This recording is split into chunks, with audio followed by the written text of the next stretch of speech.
Not happy wife, happy life, not happy husband, happy life, happy marriage, happy life. Females gonna eat me up for this. But ladies, let's face it. The facts are facts. It's not just about the female. Because you did not marry yourself. How that man feels, how that man is taken care of. Some people take it for granted. It all goes back to the person you chose to be with. But when a genuine person or a man who is a man who understands their role, their responsibilities taken care of rightly, trust me, you're going to be a happy wife. It's not whether they give you the money to do shopping or not, you're going to be a happy wife. Yeah. How you show up for him, they're going to reciprocate that. And sometimes I know they say, oh, happy wife, happy life, because we're crybabies. They're like, baby, I want a new bag. You have 20 bags in the closet and you still want a new bag. Baby, I want a new wig.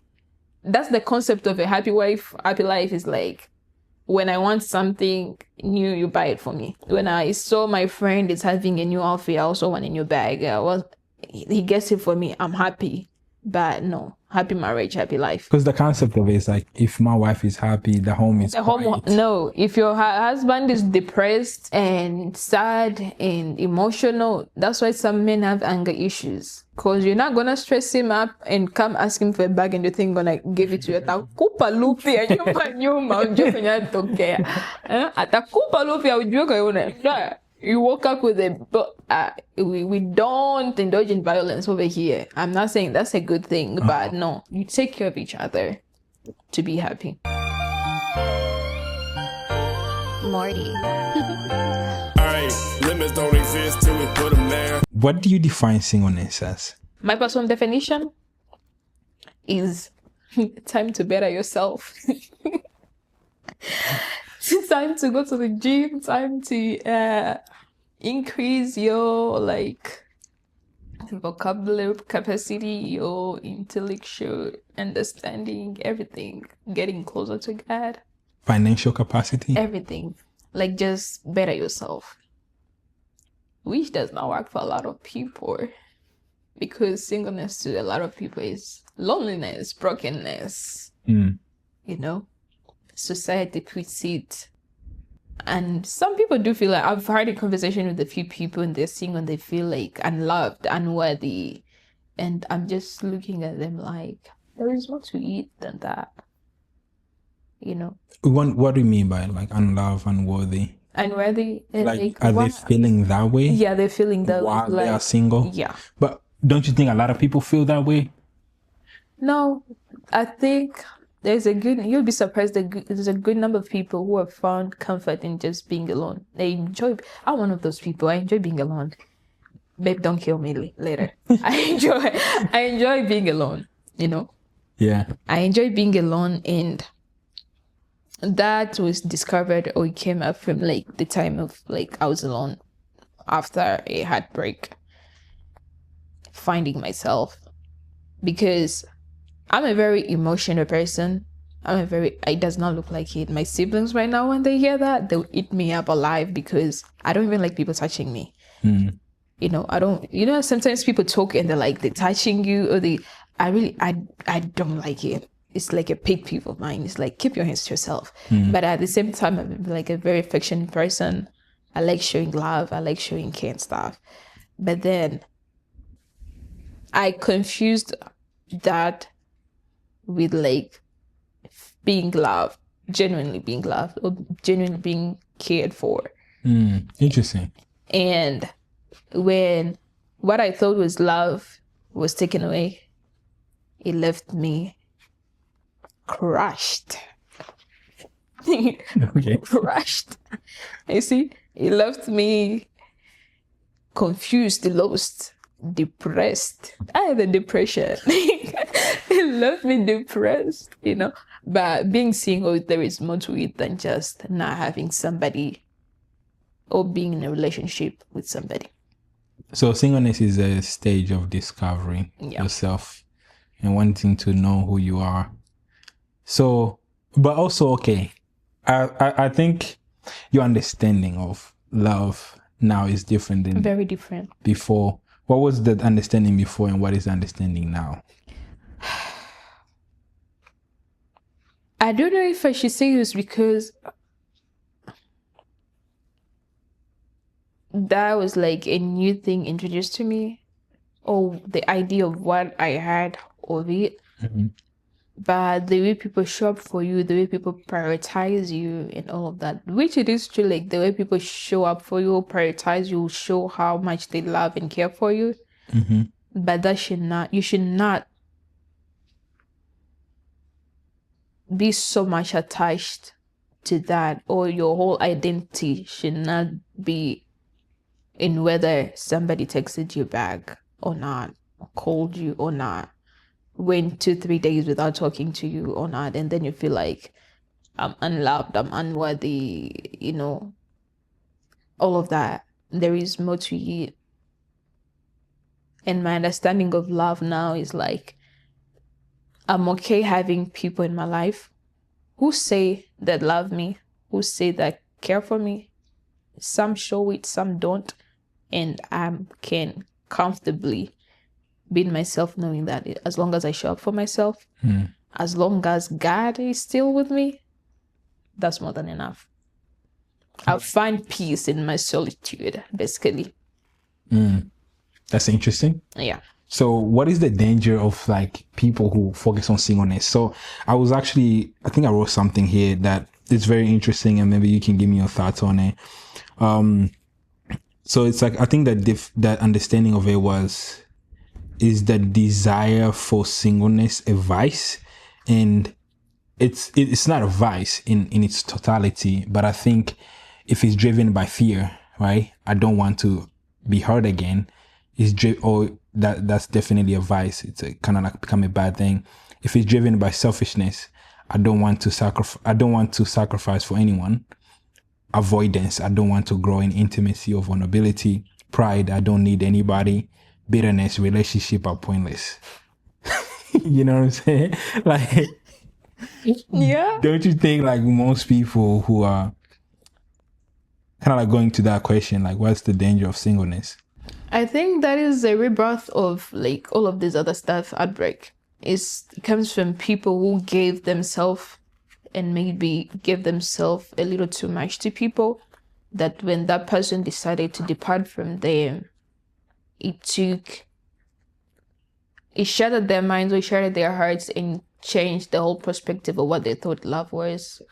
Now that they're single, they're like, totally enclosed off. I don't want these, I don't want that, I don't want people in my circle anymore. Or when they come, they don't even know how to show up for other people the way they should, in a healthy way.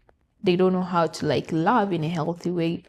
The selfish part of like, they don't want to show up for others. They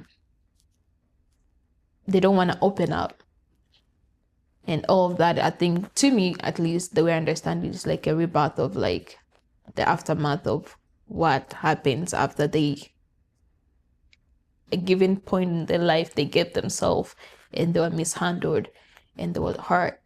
And that's why it's a lot of people, you find that people don't know how to be by themselves. They always have to be at parties to feel fulfilled, to feel whole. A person can't take themselves to a date like, let me go watch a movie. No friends, no siblings, no, just myself. Let me pick a movie that I like, dress up, look nice for myself, and go in a theater and watch a movie. Or let me go sit in a restaurant somewhere and grab food.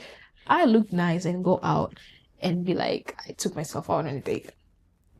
And then I'll text someone, I'm like, I'm on a date with who? Myself. And then they're like, you're lying, but I genuinely take myself out on dates. Really? That's it. I remember I was explaining to my previous boss, I'm like, he was like, what do you do for fun? I'm like, I read books, I watch movies, I sleep a lot, I take naps. I go out. It's like, do you have a lot of friends? I'm like, no, I take myself out. And then it was like, I can never sit in a restaurant full of people, tables everywhere, people are talking, and I'm in there by myself. I do it a lot. You see, people confuse being alone than loneliness. Yeah. Because usually when you're alone, it's a signal that I'm lonely. Which is not true. Which is not true. It's not true. A lot of people have people around them and they're still alone. Being alone, surrounded with people, being in a room of people with people they call friends or even family, and they still feel left out. They still feel unworthy. They still feel unloved. And now because it either true or not, but it also, to me at least, it comes back from the not knowing yourself, not being comfortable in who you are, not realizing your strength and your weaknesses, not knowing how to navigate your strength and weakness. I don't like using, now that I know better, I don't really like using this word, but the way Americans would say it, not knowing how to fight your demons. Why wouldn't you want to use that? Why would I not want? Yeah. It just sounds weird. There's a power lies within the tongue, So that, but a lot of people don't know that. And that's how you find people getting, like what we're talking earlier, people getting attached into like dysfunctional relationships because they don't know how to protect themselves. You rather be with somebody who is visibly abusing you in all ways possible, but because you want to feel like you have somebody, you're going to stay in dysfunctional relationship, an abusive relationship, just so people outside also can be like, oh, you're in a relationship. Who is it helping? You see? Do you think it's just about people though? Seeing you being in a relationship? Because I think it might be even more than that. Society, with the way society plays a role in a lot of things, currently, yes. I would say yes. But also, it's an inner, that it goes back to fighting your own demons. You have to find peace in yourself. Presence is also something that is very alluring in a way. Like, most people would rather spend their Friday nights with someone than not with anybody. Now, you see, I'd rather spend my Friday night in my PJs, in my home, with whatever snacks I have, watching a Nigerian movie. Okay, do you ever get to the moment where it's like, I kind of want to have someone right now? Yes, and then that will last for like, once I find a good movie, I love action movies. Once I find a good action movie, I'm like, the phone will be ringing and people calling. I'm like, I'll call you back. I'll flip it. I'm like, once my movie is done, I'll get back to you. So the way I'm hearing it is like kind of like a temporary mechanism to suspend that feeling. Not really. Or is it like something that is stable? It's something that is stable. Okay. Very stable. And the reason why I say that is like, I think this is the time where we go deeper. Okay. Sometime back then, right? I got out of this relationship, right? And then it messed me up because it's like everything I did, it depended on the person. My mood depended on the person. Whether we talked in the morning or whether we talked at night, it depended on the person. So after that, I had to learn who is divine when this particular person is not there. What makes divine happy when this person is not there? How does divine think when that person is not there? Who does divine want to be when this person is not there? So whether the person you love or whatever the situation will be, or whether your family members are there or not, the people you rely on, you should still be able to function with or without somebody. And we're not gonna like downplay the role or the importance of having people in your life, right? And some people are really irreplaceable. You can't replace them in your life. Yeah. And to me, being alone have taught me that I prioritize my peace and my space so much that I don't just let just anybody in, whether it's friends or relationship or whatsoever the circumstance might be. And that have also taught me to value the relationships I have in my life, because I know how I feel when I keep my peace, when I maintain my peace. I pick and choose who I let in. And when they come, whatever they come with, I don't take it for granted, because I know how it feels to be alone, not alone, lonely, because you can be with people and still feel lonely. I know how it feels when you're lonely. So when those good people come in and they show their genuineness towards me, I don't take it for granted. So, and I promise you I wouldn't have learned all of that if I was still attached to a certain somebody on whether they called me or not. So yeah, it has its pros and its cons, but all of those stuff you have to go through and face them heads on in all of its ugliness, with all of its confusion, with all of its bitterness. Because some people, they're single and they're bitter because of that. They don't know who they are out of all of these other things going on around them. That's why you have the hookup culture. Thank you. You find people going, you're comfortable being a one night stand with like, I don't know how many people because you can be by yourself. You're comfortable giving your body, your soul, your spirit, because after all of that, spirits connect and all of that, soul ties are built because you're not comfortable being by yourself. So, yeah, to me, I would rather be single than having somebody in my life that is stressing me out. The moment you start stressing me out, the same door that brought you in, believe is still open, or we can reopen it and go out, or I distance myself. It's that simple. That comes with time where you are right now. It's like you are comfortable with being alone because you know who you are. Yeah. And your identity is no longer attached to any person. It's not attached to any person. Which is so good. Like what I've learned about me, learning my strengths, my weaknesses, what I like, what I don't like, what I'll tolerate and what I will not. And then also just developing or growing closer to God, strengthening my relationship with God, the intimacy with God. So, yeah. I'm going to jump here to question 5. What does your relationship with God, your faith, kind of like have an understanding or teaches people about singleness? I think when you're single, that's the time that, at least I'll say in my experience, that's the time I got closer to God. You know, that's when I fully opened up, which is crazy because I grew up in a Christian household, you know, but I did not really gain or strengthen my relationship with God, knowing Him for myself until that time of brokenness.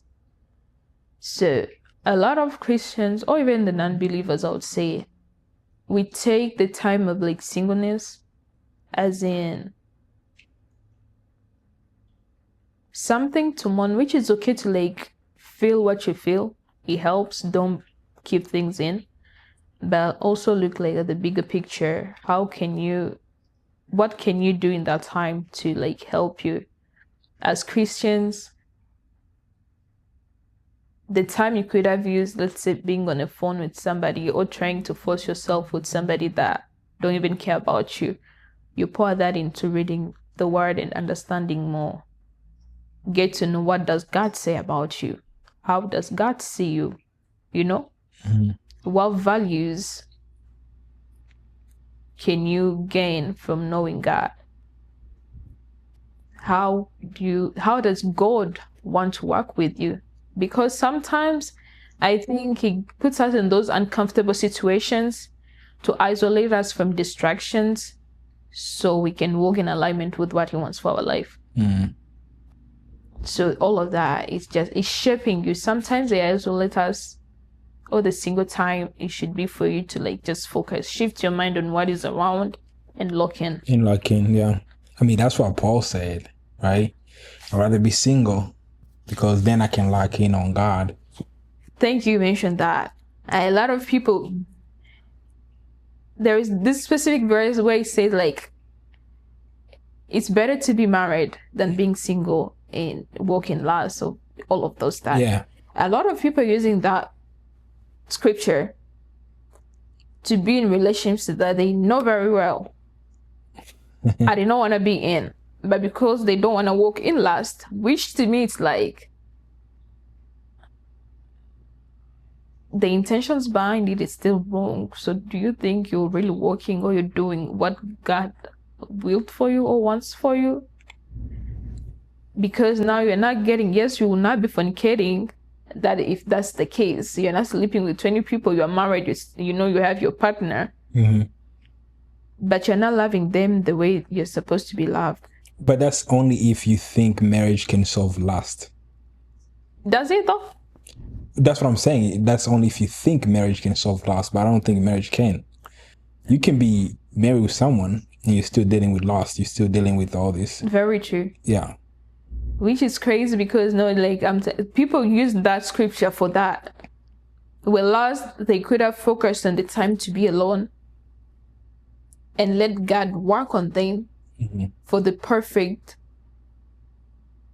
other half that God prepared for them. The only thing with like time frame of loneliness or being alone is that they get to a point where you know yourself, but you don't know yourself to a degree to which you can act, right? So, for example, when people say like money doesn't change you, it just amplifies who you are. That's true. Because you are put in a situation where you actually have money and you have access. Therefore, when you are alone, you are with yourself. You know yourself to a degree to which you are with yourself, but you don't know yourself to a degree to which you are with someone or with around people. That's true. So there's a moment where just being by yourself is not enough. You need to actually act out. That's true. It is true. But then preparation, that's singleness. Because if you know, for example, before, now I'm a changed person. Hallelujah, thank God. I'm a changed person, but before, I would say I was short-tempered. I get mad quick, and when I get mad, I don't react. I shut down. Right? And after, I did not realize that until like their alone time. And I would not have got better because now it's like I can get upset. I'll not shut down. I'll address the matter. Okay. And that got better because of like now, like okay, you're able to open up, you know, and talk to somebody and let them know and stuff like that. The singleness that people take and misuse it, or prolonging the singleness, where people shut down and be like, "I'll never love again. I'll never let people in again." That's what causes that. Because now it's like God could also use the moment of like, okay, what did you learn this time you've been single? The preparation, and then sends you a person. It's like He's gonna test you through that. But then He also goes back to like, if you did not take that time to learn the stuff that you know about yourself, when the person comes in, well, they're right or not, you're not gonna be able to express what you learned through that to better yourself. Because yes, I feel like people come in our life to challenge us into bettering ourselves. But hey, if, God forbid, the time you would have used to get to know what are your likes, what are your dislikes, how to better yourself, like basically your pros and cons, and God ends up sending you somebody nice and you mishandle them because you did not take that time seriously to better yourself. Yeah. Like the way girls want 6 feet tall, dark chocolate, blah, blah, blah, blah. And let's say they even thank you. They're even financially stable. But then the time you could have used to like focus on yourself, better yourself, that when that person comes, you have something to add to their life and them add to your life. You are busy hooking up with I don't know how many people every night in a strip club, or you are partying, you're doing this. When the time is right and they come, or God presents you with that person, they're gonna look at you and be like, you know what? I've worked on myself so much, and you might be a good person, but it's not gonna work with me. You're gonna disrupt my peace.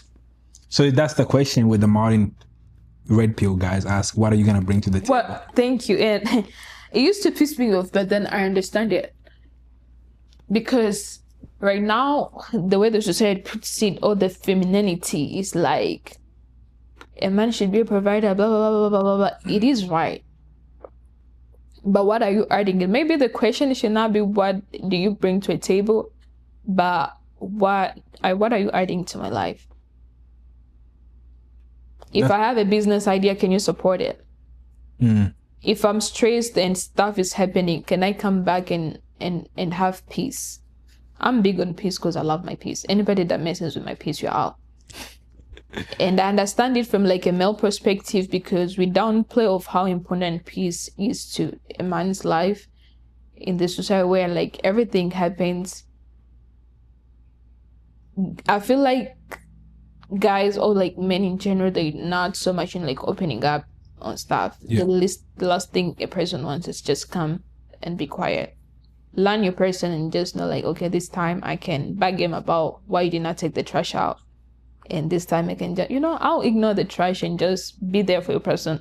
Maybe you don't have to say anything. You just sit there and just be quiet. When they're ready to say something, they'll open up. Yeah. Read the room and know like, okay, he told me ABC of what happened. Can I say something now, or should I just keep my mind to myself? And when he needs help, he'll ask for it.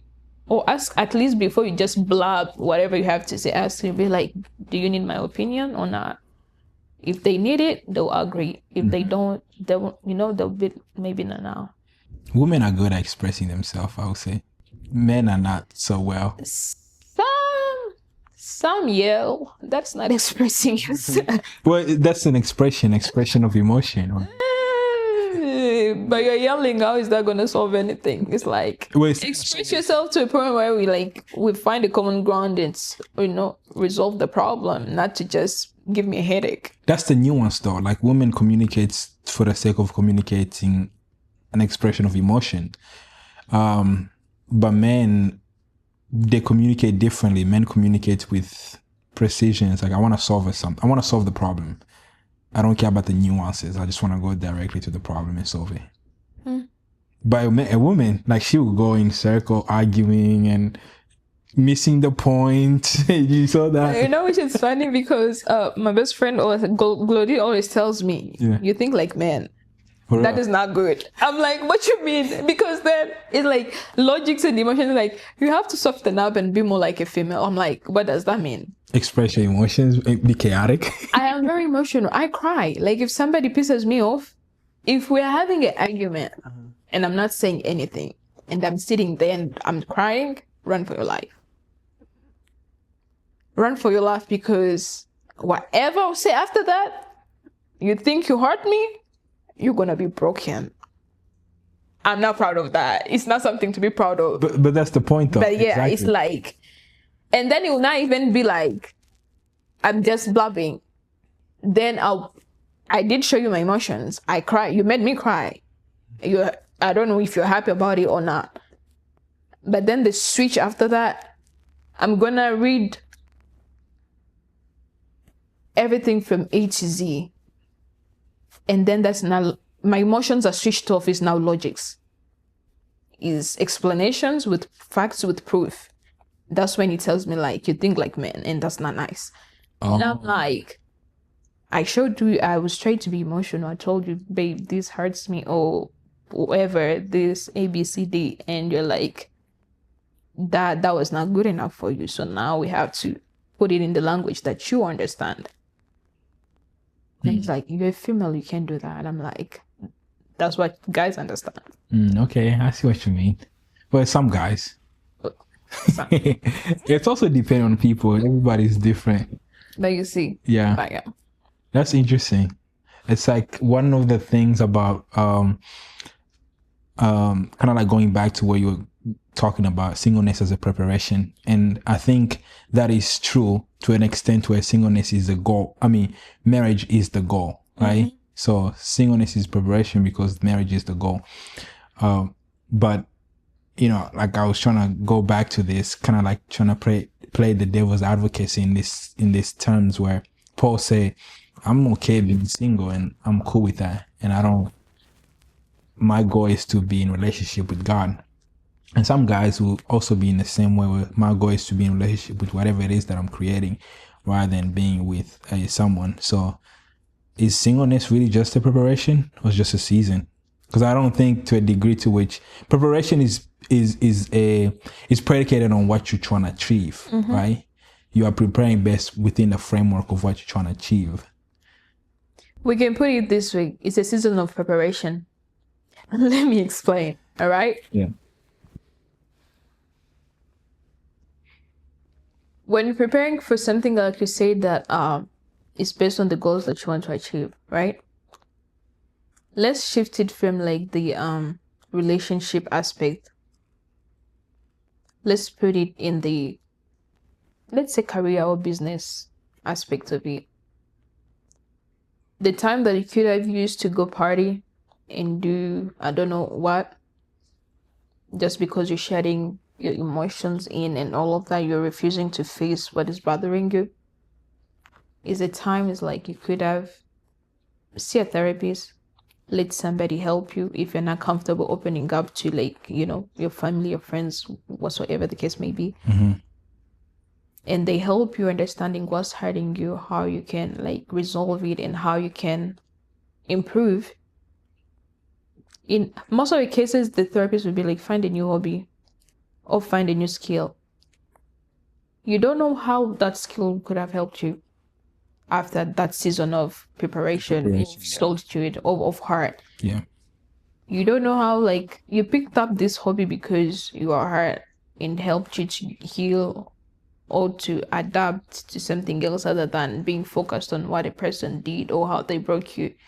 And tomorrow you're in a coffee shop, and then you meet somebody random. They're like, hey, my name is this, I'm working on this, I'm stressed. And then you pitch in, you be like, I can help. You see, have that connection. You would not have gained that knowledge of how to help them, that it ends up opening opportunities for you to better yourself in a long run, because you're out partying and drinking and doing whatsoever. What? So yes, it's a season of preparation based on what to achieve, but you'll not be able to achieve that, or you, when you think you're ready to leave that situation, that season, what are you carrying out of that season? Interesting. Are you still carrying the brokenness, or there have been a transformation from that to a new season that you're going in your life? Okay. So contentment and purpose, right?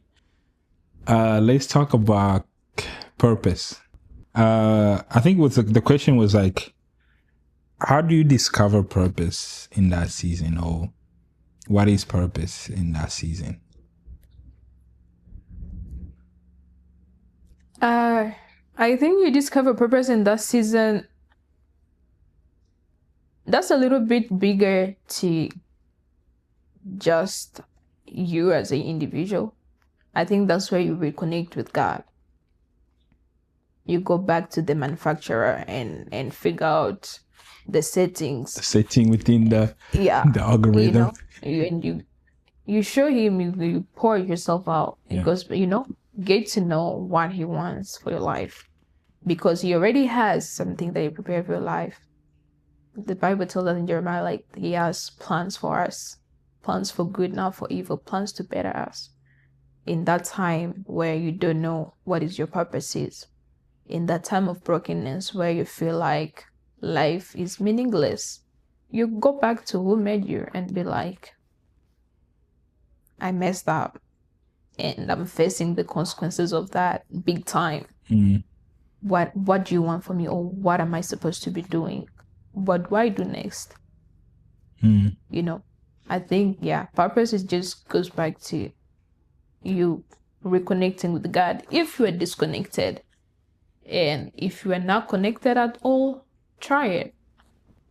Because I know not everybody's a believer who watches this. Yeah, that's just try it. Just try it. Yeah. Do you know about the season of loneliness? Yes. What is that? How would you go about describing that? Loneliness.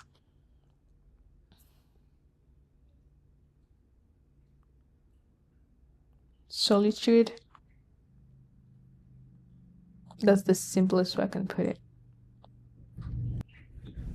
Solitude. Solitude sounds way more positive than saying loneliness. Does it though? Because when people hear like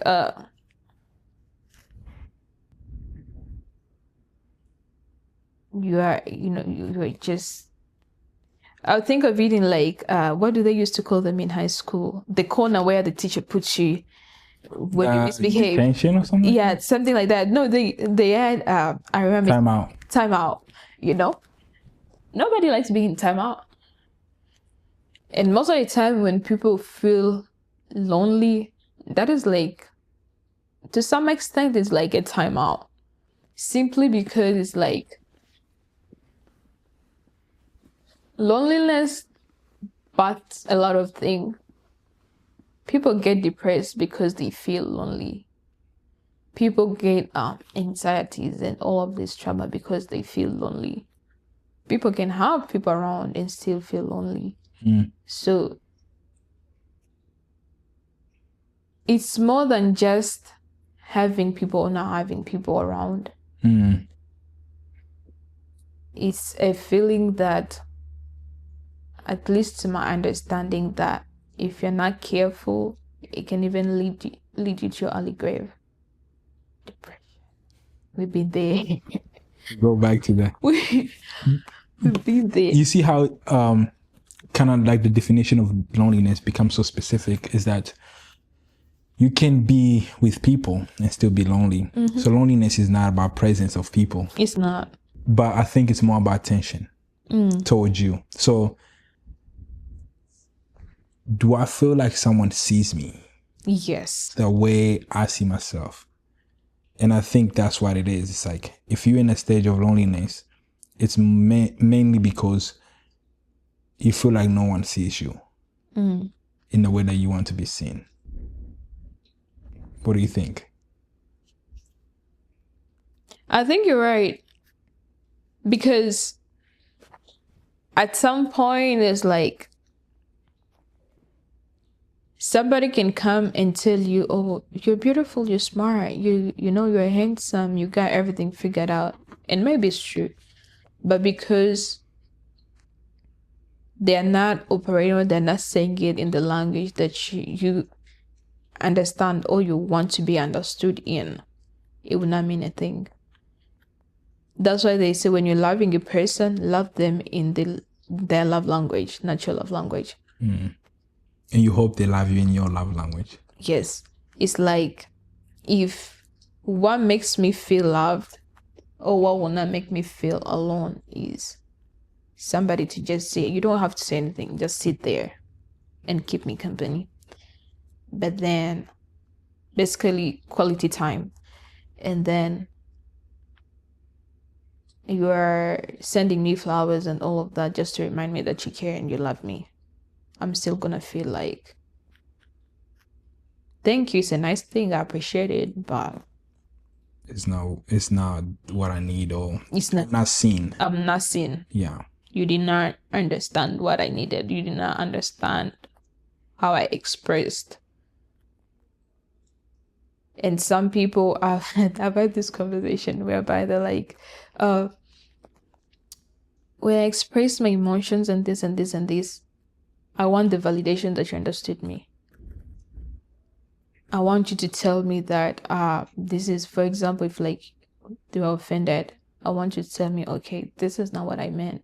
You did not mean to do that. You just show me that you care about why I'm crying or why I'm explaining my problems to you. And for the longest, I remember when I told you, it's like when somebody is talking, I listen, analyze, and be like, but I solved the problem. You told me you don't want me to do A, B, C, D, and D, and I stopped doing it. It's like, yes, you're right. But you still did not show me that you cared. You just listened and cut it off and you stopped. Yes, I appreciate that. But you still did not show me that you care of how you made me feel at the moment. So it's not even about solving the problem. It's about like, before you solve it, which is a good thing, understand me first. Validate me, validate my emotions, how I'm feeling, what you did made me feel. You see? So yeah, it's like, that's very dangerous. So I made a statement on the last podcast. I say happy. I saw that. Happy wife, happy. What do you think about that? Happy wife, happy life.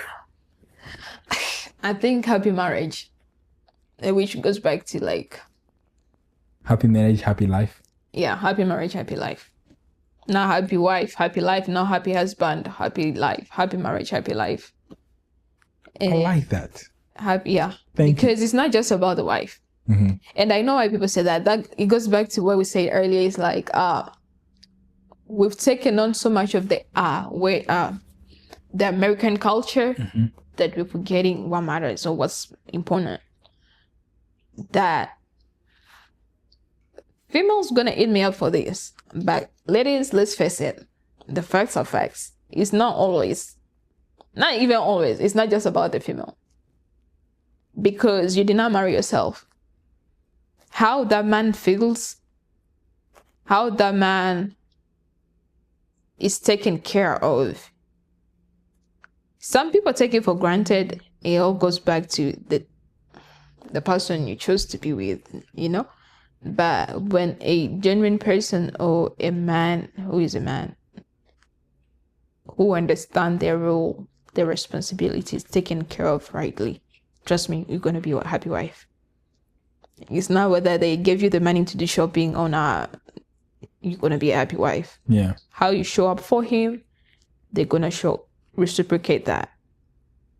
And sometimes I know they say, oh, happy wife, happy life, because we're crybabies. They're like, baby, I want a new bag. You have 20 bags in the closet and you still want a new bag. Baby, I want a new wig.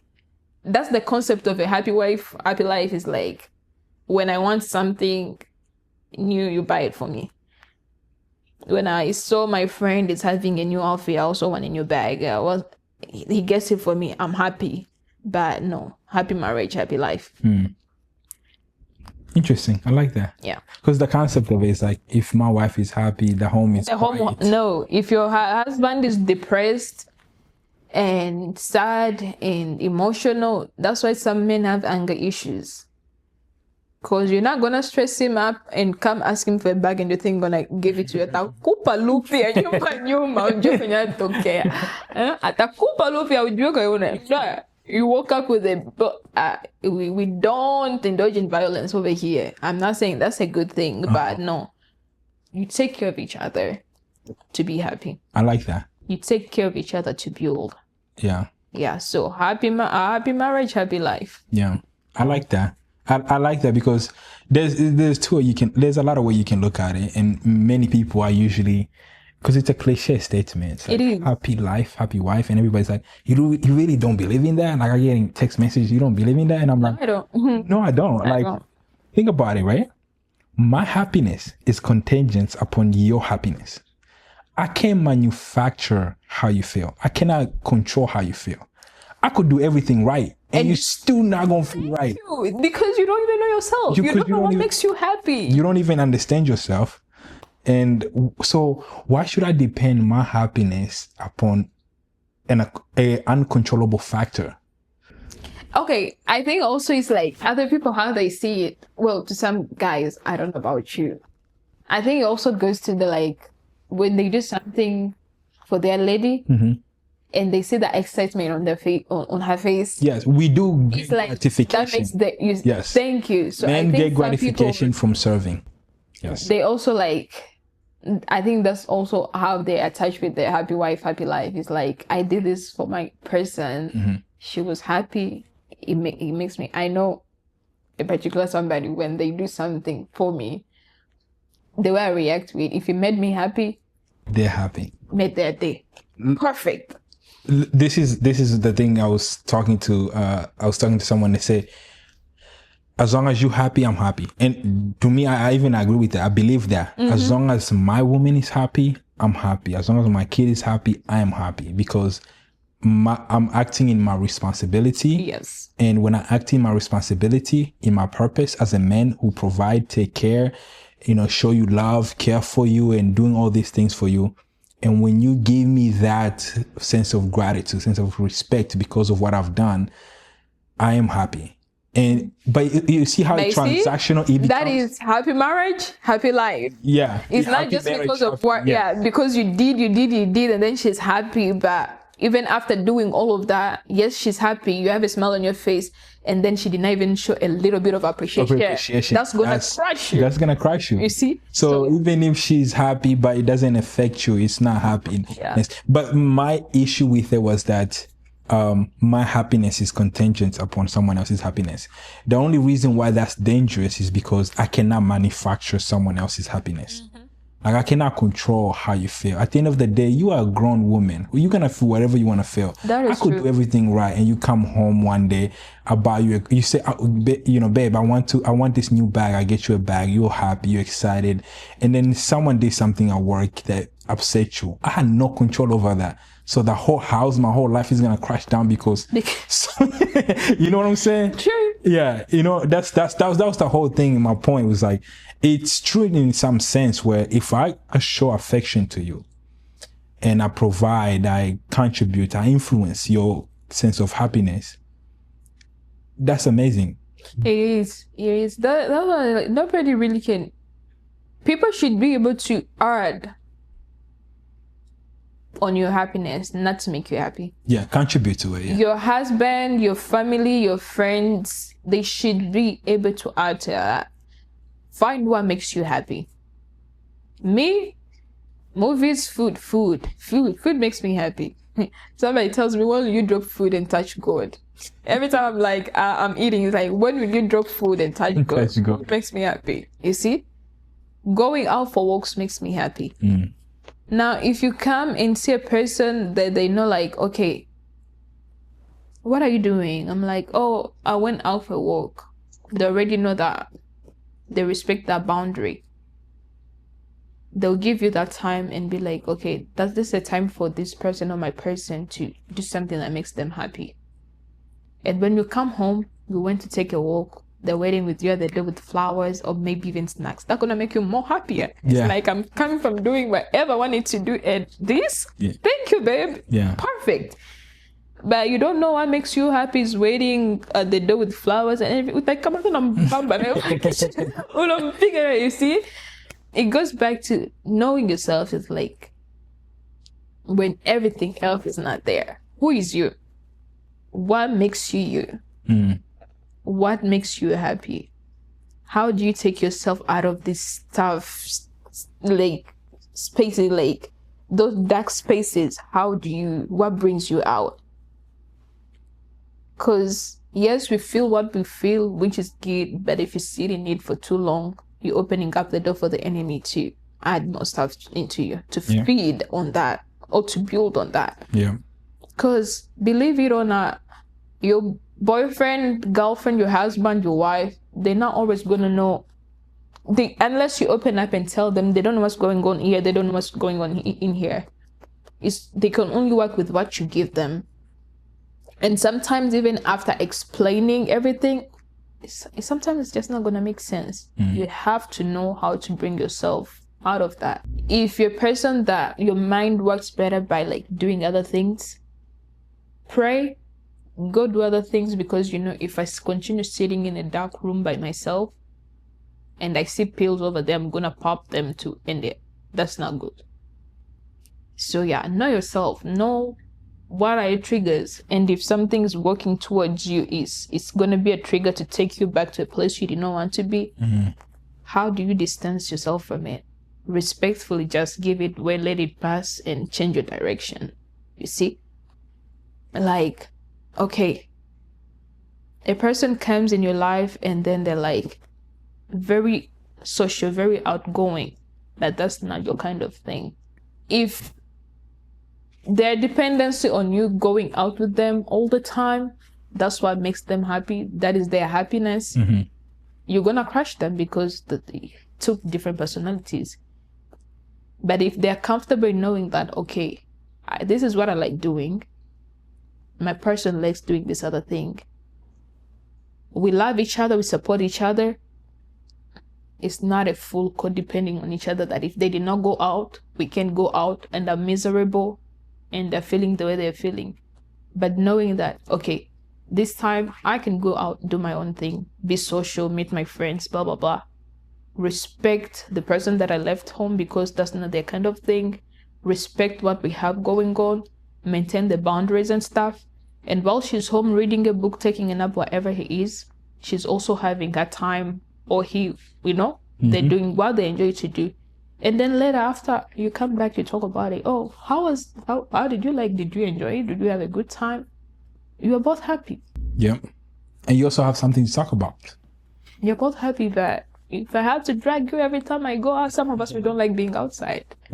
And if that's your thing, you always have to be outside. My brother, go find another wife. Go find, because it's not me. You see? Or my sister, go find you another husband, because that's not your person. Yeah. You see? So yeah. It's all about compatibility. If you're compatible, it's gonna match, right? So, are we projecting marriage soon? I'll give you a name. That's a question to ask a specific somebody, and ask them what are they waiting for. God willing. Yes. God willing. Yeah. I like that. God willing. Yes. I like that. That's the goal. I kind of wanted to touch on dating, but I feel like this is sufficient for today. Maybe we can do another one. I think we can do another one. Like, that's the goal. The goal is crazy, because which I think we're gonna end up touching to it just briefly. You see, like how you said it, that's the goal. A lot of people, they're not single because they're pressured on when are you gonna get married? Everybody around you is getting married. You are still single. Yeah. Your age is aging. Which I've heard this quote so very many times. It's better to marry late than marry wrong. That is true. I like that quote. Yeah, it's better to marry late. Now, it does not mean that everybody that comes into your life, block them out because, no, you need to open up and let people in. But it's better to marry late than marry wrong. Which our aunties, sometimes they're not letting people be single. Where's that pressure coming from for marriage? Like, when I just ask you right there, like, I feel like I didn't even think about it. I just did. I feel like with like right me right now, almost all my friends are married. Oh. If I did not know what I want, if I had parents who don't prioritize mental health and you finding you as a person before you jump into marriage, kama sasa bashakamata mali ya whoever who came home. And I'm so grateful that my dad don't hear this. Every time we talk, he's like, I want you to finish your school, and when the person come. I took a break from school and all that. Even with that, he still says me, if the person is ready and you're comfortable, that's fine. But before that, build your life, be secure in yourself, then marry, then be happy with somebody else. My mom tells me, like, I want you to be successful. Even my brother, well, recently been in my case, it's like marriage, but again, it goes back to like everybody. He's been telling you, like, a female biological clock with the men is different, Don't you have kids? Do you believe it? Do you agree with that? Yeah, it is true, because if you want to have kids and you're hitting your 40s, then my sister. See, there's a difference between understanding as a biological, mechanical thing, than using it as like a caveat for marriage. You know what I'm saying? So most people use that a lot and weaponize it and say, oh yeah, I'm running out of time because of biological clock. So I'm just going to settle down with anybody, and then. Which is wrong. Yeah. Because you settle down with that person and then end up divorcing into like a year or 6 months into the relationship. What was the point? Now you're humiliated. You are a divorcee. In the government, they know you as a divorcee. I don't like that word. I don't like it, I think also, like, coming from broken home sounds so wrong, but like from parents who are like divorced, that also plays in my head. It's like, I would rather marry at 39, 29, or maybe even 30, mid-30s, and have 1-2 kids, and I'll be contented with that, as long as I know that will lead to a long, happy marriage, than marrying at 26. You have 5 kids that you can't even take care of because both of you haven't figured out life. Your finances are not secure, they're not stable. And then after that, 2, 3 years, 5, 10 years the most into a marriage, you're like, you know what? Let's go separate ways. I don't want that. Yeah, that makes sense. So yeah, the pressure is always the pressure. The Yeah. peer pressure, the people around you. Sometimes family.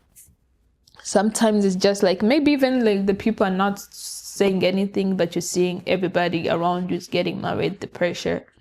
But yeah, no, we're good over here. We're good. That's good. Okay. I did hear someone the other day was telling me like they're running out of time, coming from a female, and in my mind I was just thinking like, I don't really understand if you actually understand yourself well enough to even be, you know, running towards this thing called marriage. Because marriage, I was talking to Bernard on the last podcast and he was asking me, do you think marriage is the goal? And I said, no, I don't think marriage should be the goal.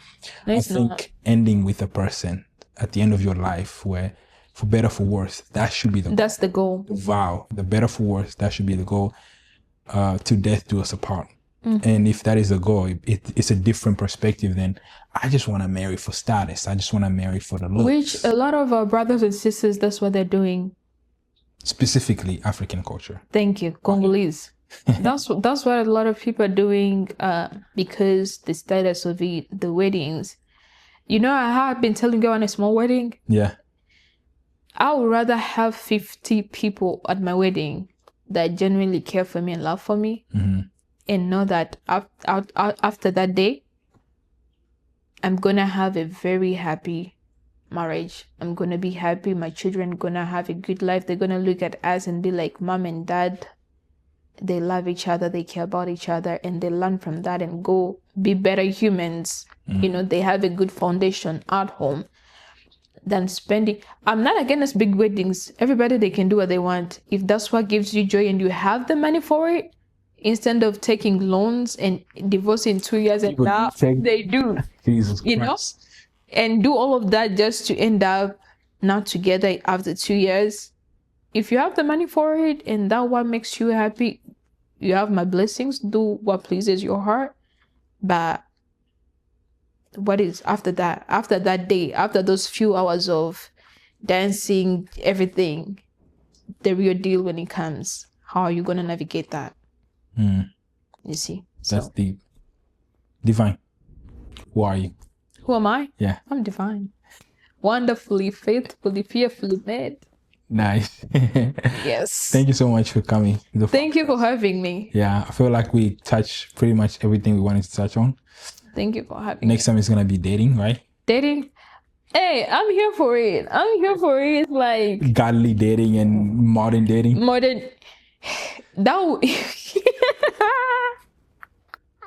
I have something to say about that, but we'll save it. We'll save it for next time. Okay, cool. We save it for next time because right now that is like a thing, you know? People want our mothers as wives, but they're not willing to be our fathers as husbands and stuff like that. And You think?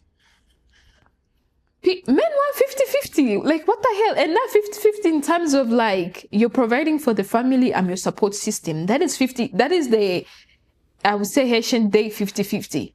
You come, you provide, you do all of this stuff. I'm here to support. I pray for you, I support you. I'm emotion support. Is like I'm contributing to your business or whatever. They want 50-50 as in I pay the electric bill, you buy the groceries this week. That's what men want these days. And what's wrong with that? Nothing's wrong with if that's what works for you, that is perfectly fine. But then if we both, you see, we're talking about this, it's like we both have jobs, we have it a 9 to 5. Yeah. I pay a bill. You pay a bill in the house. When we come back from work, and I'm in that kitchen, you also better be in there because it's 50-50. You're not going to go sit on the couch. We're both tired. Or I could be loaning the mall. Or I could That is 50-50. Or I could be doing something else. That perfect. Yeah. But no, most of the people who are saying 50-50, there is that concept. They want the mothers, the wives like their mothers, but they want to sit down and be somewhere chilling. I think 50-50 is a bad representation of it. I think 100-100. Thank you. So it's like, because you have to give yourself fully to the person. Because the only way you can the only way you can make it work is if you fully give yourself to the person. That is doing the best that you can with whatever you have. Happy marriage, happy life. Yeah, happy marriage, happy life. Yeah. Happy marriage, happy life. Because you can't come home and just be like, you both work and then come home and just sit at the couch and do nothing. Yeah. I know guys who would rather work Monday to Friday and do busy hours just so they cannot take care of their kid and just so the woman can stay home. And not taking care of the kid, like taking care of the kid, like the not bills. taking care, Yeah, but like making sure the diaper is set, all that stuff. They rather tell the woman, yeah, leave work, just don't work anymore, stay at home, take care of the kid. I'm gonna go out there. I'm gonna pay all the bills. But you see, that's what like the fathers used to do, the grandfathers. They'll go farm the whole day. No, there are people doing that right now. I know a lot of people that do that. Which is good. You see, that's what I'm saying. If you want a wife as your mother, be willing to do something like that. Let her be home and take care of the house and don't expect her to contribute on the bills. But if you're contributing on the bill, we drop off the kid at daycare, we both go to a 9 to 5.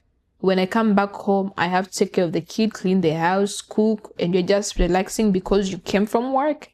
It's not going to work. I see what you mean. Okay. I see what you mean. We'll come Getting back to next time. We come back to it. We'll come back to it. All right, perfect. Guys, let me conclude with this. Please subscribe. Thank you. Thank you. Don't enjoy our knowledge and take our wisdom for nothing. Subscribe. Subscribe Please. so we can go platinum. You're right.